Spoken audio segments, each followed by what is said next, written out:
नमस्कार दोस्तों। आप सभी ने ये कहावत तो सुनी होगी कि तकदीर का लिखा कोई नहीं बदल सकता।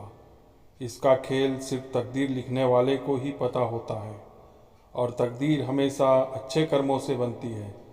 ऐसे ही दो भाइयों की कहानी यहाँ बताई जा रही है, जिसमें दोनों की तकदीर ने ऐसा खेल खेला कि दोनों की दुनिया ही उलट गई।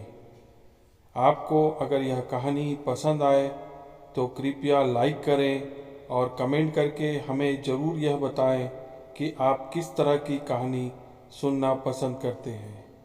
तो देर न करते हुए दोस्तों, आइए आते हैं अपने विषय पर। तकदीर का खेल निराला। बहुत पुरानी बात है। एक शहर में धनसुख लाल नाम के एक व्यापारी थे। इनका कीमती रत्नों का कारोबार था।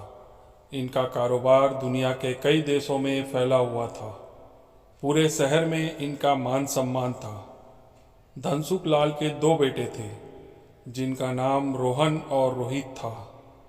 रोहन को दौलत और रुतबे का बहुत घमंड था, जबकि रोहित एक शरीफ और सुलझा हुआ इंसान था। घमंड के साथ साथ रोहन में ईर्ष्या और बेईमानी जैसे अवगुण भी थे। समय के साथ साथ धनसुख लाल की उम्र बढ़ती जा रही थी।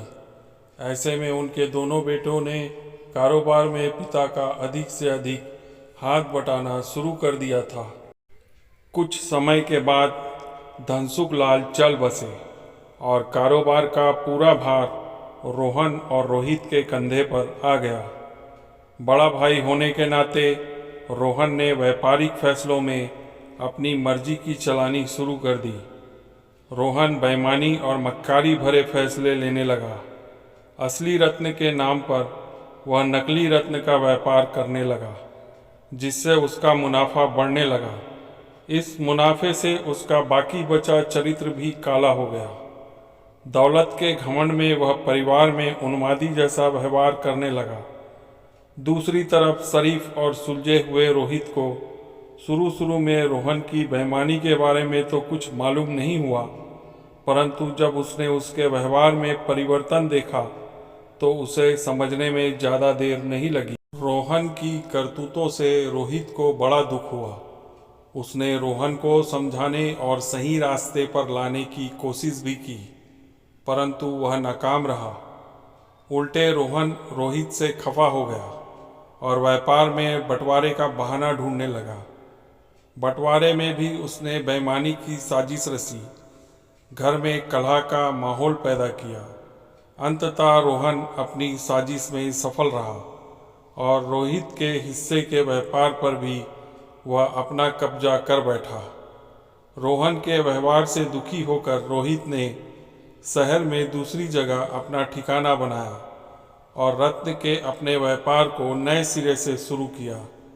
ईमानदारी की नींव पर शुरू हुआ रोहित का व्यापार जल्द ही चल निकला। एक तरफ जहां रोहित की ख्याति देश और विदेश में बढ़ने लगी थी, वहीं दूसरी तरफ रोहन की करतूतों की पोल खुलने लगी थी। नकली रत्न के व्यापार के कारण रत्न बाजार में रोहन की साख को जोरदार धक्का लगा और उसके व्यापार का दायरा सिमटने लगा। और आखिर में नौबत यहाँ तक आ गई कि बाहर क्या अपने शहर का कोई भी व्यापारी रोहन का नाम लेने से भी तौबा करने लगा।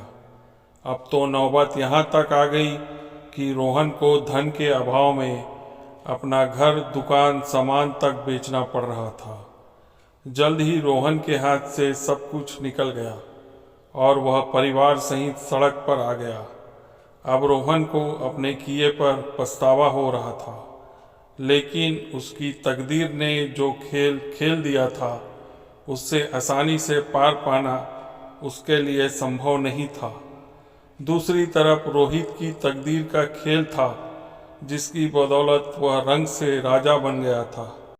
जब रोहन की बदहाली की खबर रोहित को लगी तो उससे बड़ा दुख हुआ।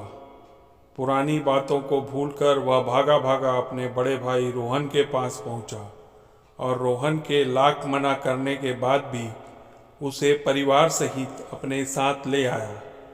यह भी तकदीर का खेल था कि जिस भाई के साथ रोहन ने बदसलूकी की और उसे सड़क पर पहुंचा दिया था, वही भाई आज उसे सड़क से उठाकर अपने घर में ले आया था।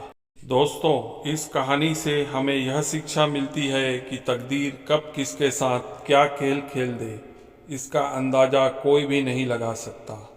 हाँ, इतना ज़रूर है कि आपके कर्म ही आपकी तकदीर लिखते हैं। जिस तरह रोहन और रोहित के कर्मों के आधार पर तकदीर ने उसके साथ खेल खेला था, इसी तरह अच्छे कर्म करते रहना चाहिए। क्या पता कल तकदीर आपके साथ क्या खेल खेल दे। इसीलिए कहते हैं तकदीर का खेल निराला है। दोस्तों, अगर आपको यह कहानी पसंद आए तो कृपया लाइक और शेयर करना ना भूलें। साथ ही साथ हमारे चैनल को सब्सक्राइब कर लें और सामने दिख रहे बेल आइकन को ऑल पे सेट करके प्रेस कर दें, ताकि हम जब भी कोई नया वीडियो अपलोड करें आपको नोटिफिकेशन मिल जाए। धन्यवाद।